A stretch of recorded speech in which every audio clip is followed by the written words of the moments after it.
할렐루야. 우리 한 날도 또 주님의 은혜 가운데 승리하시길 축복합니다. 자, 오늘 이사야서 6장은 이제 우리 이사야 선지자가 소명을 받는 그러한 장면인데요. 근데 좀 특이한 건 뭐냐면 이 대부분의 이 선지자들이 하나님이 나타나셔서 그들에게 이제 소명을 주시는 장면이 이 책을 보면 맨 앞에 대부분 나오거든요. 가장 먼저 나오거든요. 근데 오늘 이사야서는 이 5장을 넘어서 6장에 와서야, 그죠?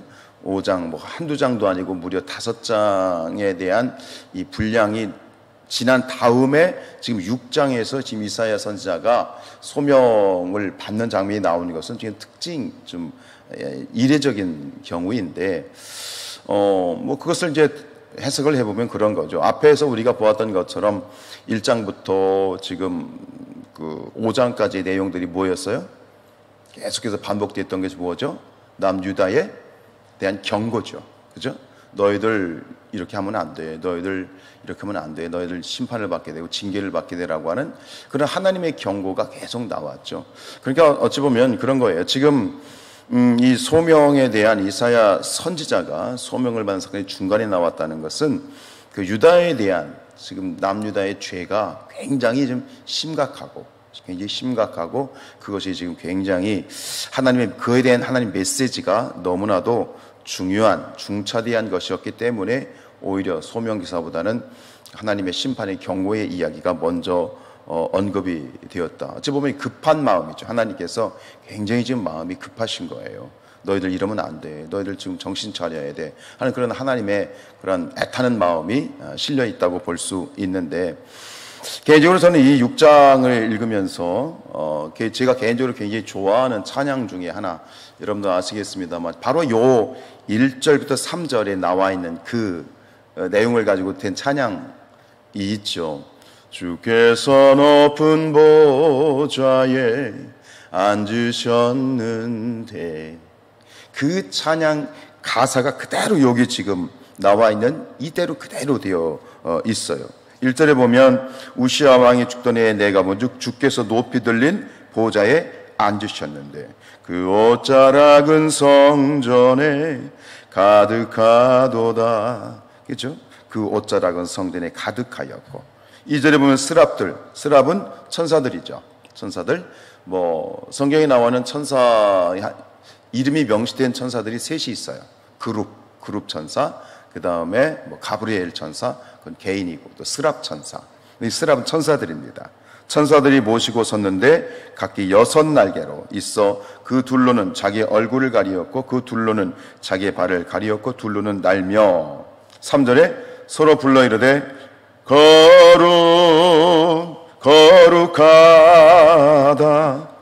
거룩하다 만군의 여호와여 그의 영광이 온 땅에 충만하도다.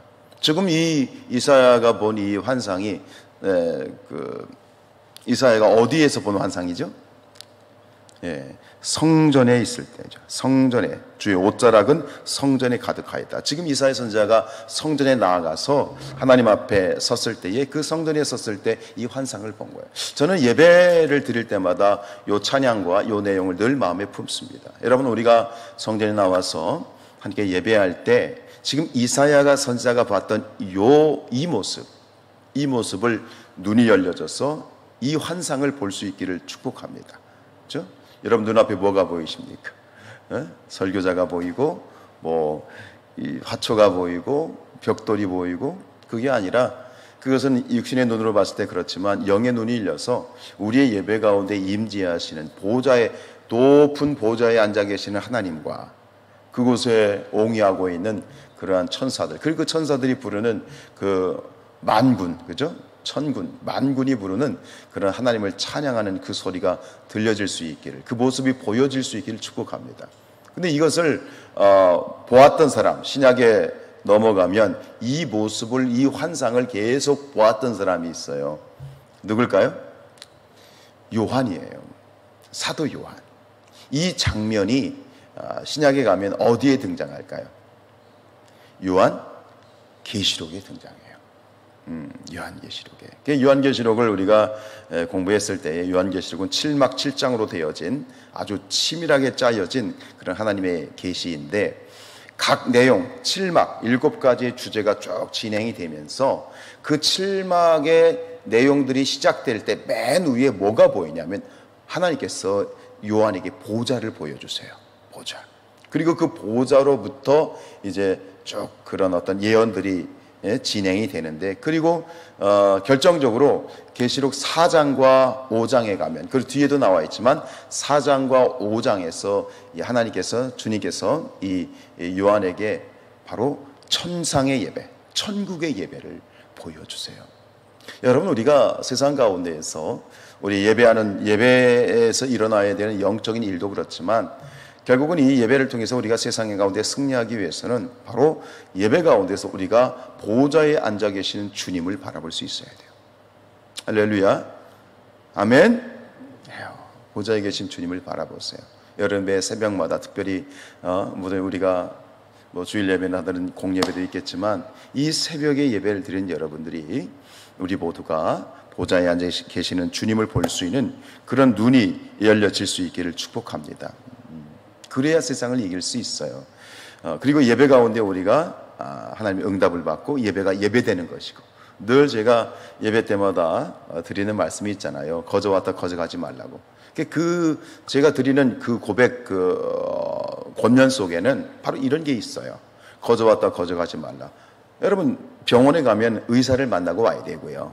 그죠? 학교에 가면 선생님을 만나고 와야 되는 것처럼, 성전에 왔고 예배 가운데 왔다면 반드시 하나님을 만나고 돌아가셔야 돼요. 하나님을 만난다는 것이 이런 말씀을 통해서도, 또 찬양 가운데에서도, 기도 가운데에서도 여러 가지 어떤 방편들을 통해서, 통로들을 통해서 하나님을 만나겠지만, 궁극적인 건 뭐냐면 그 모든 것들을 통해서 높이 보좌에 앉아 계신 주님을 바라볼 수 있는 눈이 열려지는 것, 그것이 제 담임 목사로서 여러분들이 원하는 그런 기도이고 권면이지요. 근데 오늘 이 전체적인 내용들에 대해서 우리가 한 가지 주목해야 되는 것은 바로 1절이에요.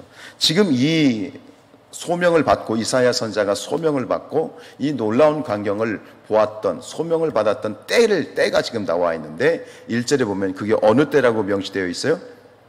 우시야 왕이 죽던 해에, 우시야 왕이 죽던 해야.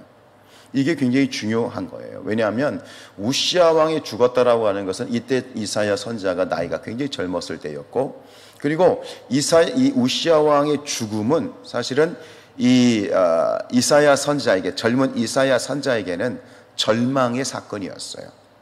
우시야 왕은 어떤 사람이냐를 잠깐 살펴보면, 이제 그 솔로몬 왕이 죽고 난 다음에 르호보암이 왕이 되잖아요, 아들. 근데 이제 사울, 다윗, 그 다음에 솔로몬 왕이 통일 왕국이었다가 르호보암의 왕이 되면서 이 이스라엘이 남북으로 분단이 됐죠.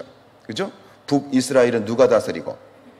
여로보암이 다스리고, 그죠? 남유다는 르호보암이 다스려요. 그러니까 북이스라엘이라고 했을 때 12지파 중에 10지파가 북이스라엘이에요. 남유다는 그 몇 지파 남은 거예요? 2지파가 남은 거예요. 그래서 이게 르호보암과 여로보암으로 인해서 이제 쭉 남북이 이제 분단되어서 가는데, 그러면서 어떤 일이 벌어지냐면 남유다의 이 국력이 굉장히 쇠해져요. 약해집니다. 그런데 이 우시야 왕이 굉장히 탁월한 왕이었어요. 그렇게 약한 이 남유다가 이 우시야 왕이 그 분열 왕국의 남유다 중에 가장 탁월한 그런 이 왕이었어요. 그래가지고 굉장히 국가적으로나 정치적으로나 이 국력이 굉장히 이제 회복되어지는 그런 때였는데, 모든 일들은 호사다마라고 그랬나요?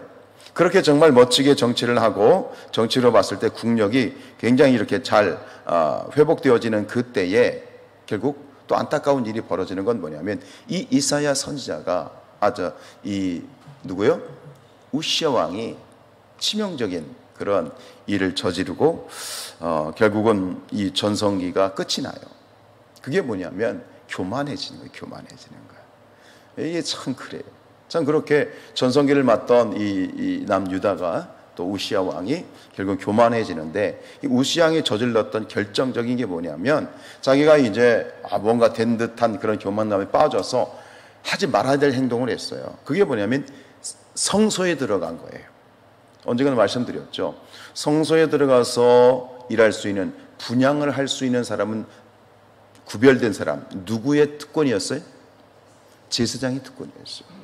성소에 들어가서 분향을 하는 것이 제사장의 특권이었는데, 이 우시야 왕이 교만한 마음이 들어서 결국 자기가 이제 성소에 들어가서 분향을 해버렸단 말이에요.